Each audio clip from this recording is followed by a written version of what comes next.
Hello viewers, welcome to our channel. నేను మీ చరణ్ పరిమి. ప్రకాశం బ్యారేజీ గేట్లను తాకిన బోట్లు ఏవైతే ఉన్నాయో అవి ఎవరివో తెలిసిపోయింది.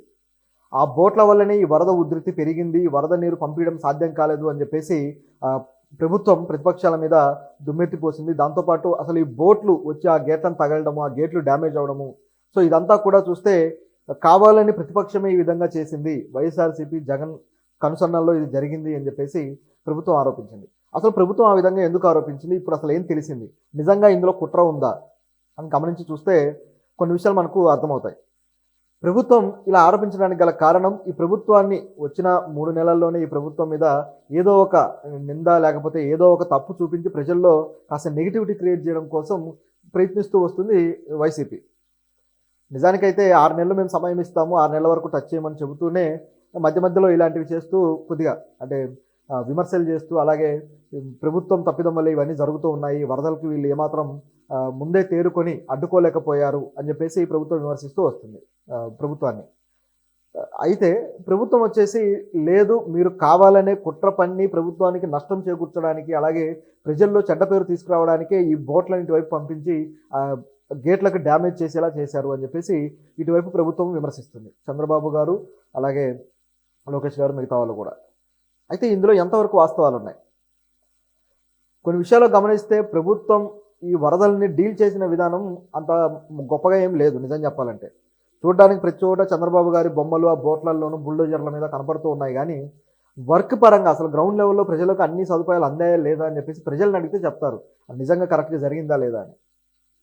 సో ఇది ఒక మైనస్. అయితే ఇటువైపు చూస్తే ఈ బోట్లు అనేవి ఎవరివి, ఎక్కడి నుంచి వచ్చాయి, జగన్ తన కనుసన్నల్లో వీటిని పంపించి డ్యామేజ్ చేయించి నిజంగానే నష్టం చేకూర్చాడా అనేది మరో ప్రశ్న. ఈ విధంగా ప్రభుత్వానికి నష్టం చేకూర్చే పనులు కొన్ని చేస్తూనే ఉంటారు. ఇవేం మనం ఆశ్చర్యపోవాల్సిన పని కూడా లేదు. ఎందుకంటే తమకు తామే ఏదో ఒక ఇబ్బంది క్రియేట్ చేసుకున్నది ప్రభుత్వం వల్ల జరిగింది, ప్రభుత్వమే చేసింది అని చెప్పేసి రాళ్ళేసే వాళ్ళు కూడా ఉంటారు. కొంతమంది వచ్చేసి ప్రతిపక్షాలు ఏది జరిగినా సరే అది ప్రతిపక్షాలు తప్పే, ప్రతిపక్షాలే కుట్ర పని చేసాయనే వాళ్ళు ఉంటారు. ఇది రాజకీయాల్లో చాలా కామన్గా వినపడే మాట. సో మొన్న చూసాం ఆదిమూలం కేసులో కూడా అంత రెడీ హ్యాండెడ్గా దొరికిన తర్వాత కూడా ఆయన ప్రతిపక్షాలు కుట్ర పడినాయి, నా మీద రాజకీయ కుట్ర జరిగింది అని చెప్పేసి ఆయన మాట్లాడుతూ ఉన్నాడు. మరోవైపు చూస్తే దాంట్లో కొద్దిగా అనుమానాస్పదమైన విషయాలు ఉన్నాయనుకోండి, కానీ తాను చేసిన తప్పు తాను రియలైజ్ అవ్వాలి కదా. అంటే కుట్ర అంటే కెమెరా పెట్టడం కుట్ర, ఆయన చేసింది మాత్రం కరెక్టా? సో ఇట్లాంటి వాదనలు చాలా వస్తాయి. బయటకు వచ్చిన తర్వాత కుట్రని అంటారు, కానీ ఆయన చేసిన యాక్టివిటీ మాత్రం ఏ కుట్ర లేదా, ఏ తప్పు లేదా దాంట్లో. అలాగే ఈ వరదకు సంబంధించి కూడా చూస్తే చంద్రబాబు గారు ఎక్కడ పడితే అక్కడ ఫోటోలకి పోజులు ఇవ్వడాలు, అలాగే ఏదో చేస్తున్నట్టు కనపడ్డాడు, కానీ చాలామందికి కనీసం ఫుడ్ ప్యాకెట్లు కూడా కరెక్ట్గా అందలేదు. ఇది మొదటి తప్పు. ఈరోజు చూస్తే కొంతమంది జర్నలిస్టులు గ్రౌండ్ లెవెల్లో వర్క్ చేస్తూ వాళ్ళు ఫోటోలు పెడుతున్నవి చూస్తే అనేక ఫుడ్ ప్యాకెట్లు వాటర్లో కొట్టుకుపోయి వేస్ట్గా పడుండి వాటన్నింటిని తీస్తే 100 ఫుడ్ ప్యాకెట్స్, అవి 100 సంఖ్యలో ఉన్నాయి. ఇంకా పాత తరహా పద్ధతులనే వాడుతూ ఉన్నారు. ఎప్పుడో 20 ఏళ్ల క్రితం 30 ఏళ్ల క్రితం హెలికాప్టర్లలో వచ్చి ఫుడ్ ఇసిరేసిపోతారు చూడండి, ఇంకా అదే పద్ధతి వాడుతున్నారు. ఇది చాలా బాధాకరమైన విషయం. ఎందుకంటే పద్ధతులు ఇంకా ఎందుకు మారలేదు? మేము డ్రోన్లు ఉపయోగిస్తాము, టెక్నాలజీ మారింది, అది ఇది అన్నారు. మరి మీరు డ్రోన్లు ఉపయోగించినప్పుడు అందరికీ కరెక్ట్గా అందేలాగా ఎందుకు చేయలేకపోతున్నారు? అలా విసిరేస్తే వేస్ట్ అవుతాయి కదా. పైగా బలం ఉన్నోడు ముందు దూసుకు వెళ్ళిపోయి వాటిని సంపాదించుకొని వస్తున్నాడు, బలం లేనోడేమో తెల్లమొహం వేస్తున్నాడు, అవన్నీ వెళ్ళిపోతున్నాయి. ఇటువంటి పరిస్థితి ఏర్పడింది. నిజానికి సహాయం చేసే పద్ధతులు ఇంకా మనం ఏదో సోమాలియాలోనో లేకపోతే ఆఫ్రికా కంట్రీస్లో ఉన్నట్టుగా ఒక పురాతన పద్ధతులే వాడుతూ ఉన్నాం. ఇందులో మార్పు రావాలి. సో ఈ మార్పు రాకుండా ఏదో చేసేద్దామంటే కష్టం. రిహాబిలిటేట్ చేయడానికి సరైన రిహాబిలిటేషన్ సెంటర్స్ ఓపెన్ చేసి అక్కడికి తరలించి ఫుడ్ పెట్టడం అనేది చాలా గౌరవప్రదంగా ఉంటుంది. ప్రభుత్వానికి వేస్టేజ్ కూడా ఉండదు. మేము ఇస్తున్నామని చెప్పుకోవడానికి ఆ హెలికాప్టర్ షాట్ పనికొస్తాయి, కానీ ఏదో విజువల్స్, కానీ ఇక్కడ ఎంతమందికి అందుతున్నాయి అనేది ఇక్కడ ప్రశ్న. దీంతోపాటు చంద్రబాబు గారు ఎక్కువగా మీడియాలో కనిపించడానికి, ఫోకస్ అవ్వడానికి ప్రయత్నించినట్టు కనపడింది ఇదంతా చూస్తే, ఆ ఫోటోలు అవన్నీ కూడా. మరోవైపు చూస్తే పవన్ కళ్యాణ్ గారు అసలే రాలేదు. ఆయన మెయిన్ ఏదైతే రెస్క్యూ టీమ్స్ ఉన్నాయో ఆ టీం కార్యాలయాల్లో ఉండి అక్కడ నుంచి కమ్యూనికేట్ చేస్తున్నాడని చెప్పారు, నిజమే. కానీ ఆ శాఖ పని చేస్తుంది ఎలాగో, దానికి సంబంధించిన శాఖ. సో మరి అంటే ఆయన వచ్చి ఇక్కడ చేసేది కూడా ఏం లేదు, కానీ ఒక భరోసా కోసం ఆయన వస్తే బాగుండేదనేది ప్రజల అభిప్రాయం. వచ్చి కనిపించి నేనున్నాను అని భరోసా ఇవ్వడం వల్ల ధైర్యంగా ఉంటారనే దానికోసమే రమ్మంటారు. అంతేగాని ఆ రెస్క్యూ టీములు చేసిన పనులన్నీ వీళ్ళు చేయలేరు. వీళ్ళు వచ్చి ఫుడ్ ప్యాకెట్లు పంచరు. అలాగే వీళ్ళుండి ఆ తాళ్ళు పట్టుకొని వాళ్ళందరినీ పై ప్రాంతాలకు తీసుకొచ్చే పరిస్థితి ఉండదు. ఏమీ ఉండదు. కాకపోతే ఒక రెస్పాన్సిబిలిటీగా అలా పిలుస్తారు. కానీ పవన్ కళ్యాణ్ గారు చెప్పిన లాజిక్‌లు కూడా పెద్ద సెట్ అవ్వలేదు. నేనొస్తే జనాలు గుమికూడతారు. అదేవిధంగా నేనొస్తే ఇంకా ఎక్కువగా సహాయ చర్యలకు ఇబ్బంది అవుతుంది. అది ఇది అని చెప్పారు. అది కూడా అంత నమ్మశక్యంగా అనిపించలేదు. ఎందుకంటే ఆయన ఏమి సహాయ చర్యలకు ఇబ్బంది కలిగే ప్రాంతాలకు వెళ్ళి అక్కడే ఆయన చేస్తారనే ఇది లేదు కదా.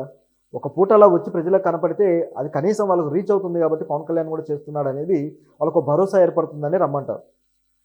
సో ఇందులో కూడా ఆయన ఒక పొరపాటు చేశారని చెప్పక తప్పదు. సరే, వాళ్ళ వర్క్ అయితే ఏదో రకంగా ముందుకు తీసుకెళ్లాలనే ప్రయత్నం అయితే చేశారు. కానీ ఇందులో ఫెయిల్యూర్స్ మాత్రం మనం ఖచ్చితంగా పాయింట్అవుట్ చేయాలి. ముఖ్యంగా ఈ కుట్ర కోణం అనేది తీసుకుంటే మొట్టమొదటగా అసలు ప్రభుత్వమే చేసిన పొరపాటు ఏంటంటే, ఇది ఉధృతి ఇంకా తెల్లవారితే వస్తుంది అనే టైంకి కూడా అది గుర్తించకుండా, ఆ వరద ఉధృతిని గుర్తించకుండా కనీసం రెడ్ అలర్ట్ కూడా ప్రకటించలేదు.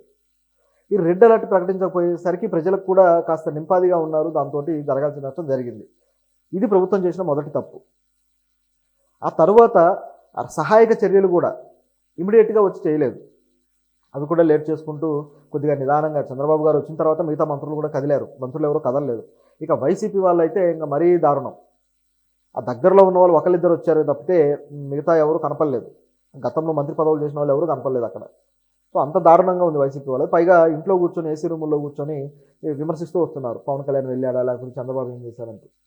సో ఇవన్నీ జరుగుతూ ఉన్నాయి. దీన్ని బట్టి ఆ కుట్ర అనేది నిజంగా జరిగిందేమో అనే డౌట్ అయితే అందరికీ వచ్చింది. ఎందుకంటే వీళ్ళు ఆ గ్రౌండ్ లెవెల్కి వెళ్ళి అక్కడ వర్క్ చేయడం లేదు. రెండోది వచ్చేసి ఆ క్షేత్రస్థాయిలో పనిచేయకపోగా విమర్శలు కూడా జగనన్న ఉంటే బాగుండేది, జగన్ ఉంటే అన్ని మేలు చేశాడు అంటున్నారు. కానీ అసలు ఏం చేయాలి అనే దాంట్లో వీళ్ళు సమన్వయపరిచి చేయడానికి అసలు ఏమాత్రం ముందుకు రాలేదు. ఇప్పుడు కావాల్సింది ఎవరి గొప్పదనం ఏంటని కాదు కదా. సో ఇక్కడ ఫెయిల్ అయ్యారు. ఇకపోతే ఈ బోట్లకు సంబంధించి చూస్తే 67 అలాగే 69 ఈ 2 బోట్లకి ఈ 2 గేట్లు ఉన్నాయి కదా, ప్రకాశం బ్యారేజ్ గేట్లు, వీటికి ఆ బోట్ వచ్చి తగిలింది. ఒకటి తగిలిన తర్వాత అవి డ్యామేజ్ అయ్యాయి. డ్యామేజ్ అయిన తర్వాత ఇక వాటిని ఏం చేయడానికి అవకాశం లేకుండా పోయింది. నిజానికి వరద ఉధృతి ఫుల్గా వచ్చిన తర్వాత ఆ వరదని బయటికి వదలాలి అంటే గేట్లు తెరవాలి. సో ఆ గేట్లు తెరవాలి అంటే ఈ 2 గేట్లు డ్యామేజ్ అవడం వల్ల ఇవి తెరవడానికి అవకాశం లేకుండా పోయింది. దాంతో వరద ఫ్లో అనేది కొంతవరకు లోపలికి ఆగిపోయింది. సో దాంతో అక్కడ లోపల ప్రాంతాలు మరింత వరద ఉధృతికి ముంపుకు గురయ్యాయి అనమాట. సో ఇది ప్రభుత్వం చేస్తున్న పాయింట్. అంటే వైసీపీ వాళ్ళే దీన్ని ఆపడం వల్ల వాటర్ ఎక్కువగా ఇక్కడ ముంపుకు వచ్చింది. సో ఇక్కడ ఆ ముంపుకు గురైంది అని చెప్పి. కానీ గమనించి చూస్తే ఇవి ర్యాండమ్గా అక్కడ నదిలో కొట్టుకుపోయినవే ఇలా కొట్టుకుంటూ వచ్చి తగిలాయి అనేది ఇక్కడ కనిపిస్తున్న వాస్తవం. ఈ 3 గేట్లే మొత్తం 67, 68, 69 ఈ 3 గేట్లు కూడా డ్యామేజ్ అయ్యాయి. సో వాటిని ఆపేసి ఇక వేరే వాటిని చేయాల్సిన పరిస్థితి ఏర్పడింది. ఇవి ఎవరివయ్యా అంటే 2 వ్యక్తులు ఉన్నారు. గొల్లపూడికి చెందిన ఉషాద్రి, అలాగే సూరాయపాలెంకు చెందిన రామ్మోహన్. సో వీళ్ళిద్దరూ ఈ బోట్లు అనమాట అవి. సో ఆ బోట్లు ఇట్లా రావడంతో మొత్తానికి ఎంక్వైరీ అయితే పూర్తయింది. సో వీళ్ళు